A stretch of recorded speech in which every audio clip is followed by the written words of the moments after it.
The John Wick series is usually associated with a rainy night in New York City and a storyline that takes the protagonist to all corners of the world. The upcoming John Wick Chapter 4 will be no different, quite the opposite. As Collider magazine found out, the main settings of the fourth part are Berlin and Paris, with additional trips to New York City and Japan. John Wick and Keanu Reeves are at least very familiar with Berlin, because while the Baba Yaga often has business matters to take care of in the German capital, Keanu also lived there for a few months during the shooting of Matrix 4. What is entirely new about John Wick 4 and 5 is that creator Derek Kolstad will no longer be part of it. Michael Finch has already been taking over his duties for several months and he's in complete charge of the screenplay. At the very least, a well-known face will once again take the director's chair, namely director Chad Stahelski. Furthermore, there's to announce that the previously planned double shooting of parts 4 and 5 is now history. Instead, John Wick 4 will be shot this summer, while John Wick 5 will be shot at a much later date, perhaps due to the pandemic. Fans shouldn't worry too much about part 5 though, because according to our sources, the film is still on track. John Wick's presumed vengeance after the end of part 3 can hopefully be seen in May 2022.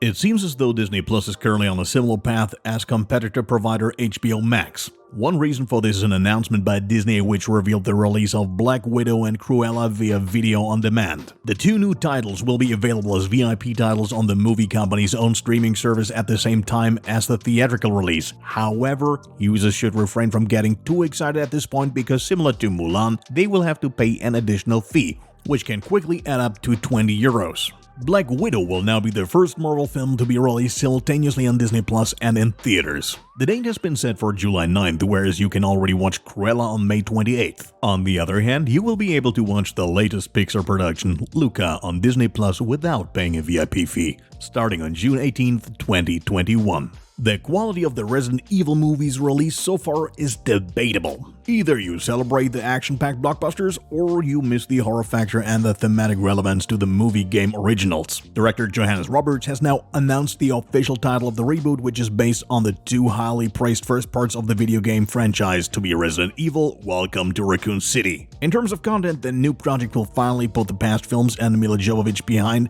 and return to its origins. Director Roberts, who has been in the director's chair for 47 Meters Down and The Strangers 2 amongst other projects, seems best suited for the job. We can only hope that the 44-year-old succeeds in making a fresh start and that he'll be able to recreate the dark, rainy atmosphere of the two video games on film. The international release date for Resident Evil: Welcome to Raccoon City is scheduled for September 3rd, 2021. Between 1995 and 2002, Pierce Brosnan acted 4 times as the world-famous MI6 agent James Bond. Surprisingly for many fans, it has now been announced that we will soon be seeing the 67-year-old in front of the camera as Dwayne Johnson's adversary in the upcoming Black Adam. After many years of silence around the Bond actor, he will now celebrate his comeback into the highly anticipated A-list films with the role of magician Dr. Fate. In the DC universe, his character Dr. Fate has been established in the comics since 1940 and bears the civil name Kent Nelson. From an early age, the superhero acquired his magical powers from the old wizard Naboo. He taught Nelson everything he needed to know about the world of magic and gave him 2 powerful artifacts: a distinctive golden helmet and the Amulet of Anubis. Both objects act as sort of catalyst for Nelson's powers and increase his strength many times over. So now we will see Dr. Fate as Black Adam's antagonist. Though this doesn't mean at all that Dr. Fate is evil, since in the comics he's considered to be a protector of humanity from threats of supernatural nature.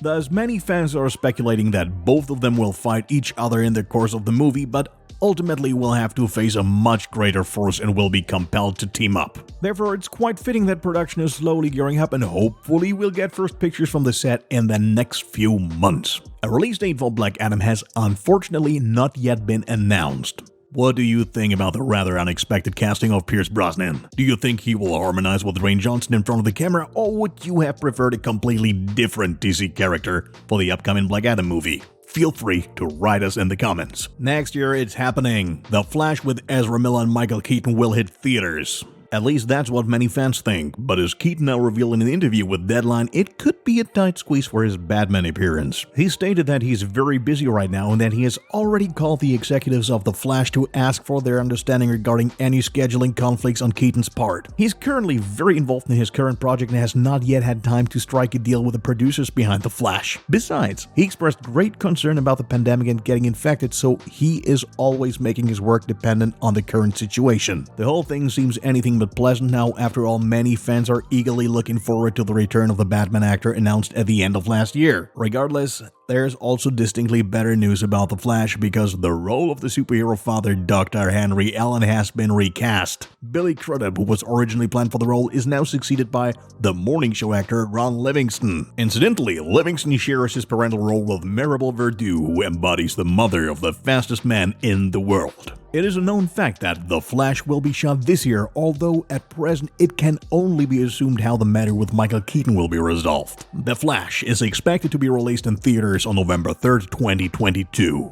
As Netflix announced on Twitter last Monday, a total of 7 new actors have been cast for the upcoming second season of The Witcher. The 2 most prominent characters named Dijkstra and Rins will be portrayed by Graham McTavish and Chris Fulton. While the clever Dijkstra acts as the head of the Redanian intelligence, the powerful mage Rins presumably targets Geralt's foster daughter Ciri and the Witcher himself. Other new additions include the priestess Nanek played by Adjoa Ando, Philippa Eilhart played by Cassie Clare, as well as Fen, Codringer, and Balian. The biggest thrill of anticipation for fans will probably come from the aforementioned Chris Fulton as Rins, who's undoubtedly one of the sorcerer's most unpleasant adversaries in the book series. The mage is often considered perhaps not to be the most powerful, yet the most brutal and sadistic villain. He usually operates on behalf of Vilgefortz, who in turn has a good chance of becoming Geralt's main antagonist over the course of the series. Unfortunately, there is no news as of yet as to when Season 2 of the acclaimed Netflix series will be released, but until then, fans can look forward to the animated film The Witcher: Nightmare of the Wolf first.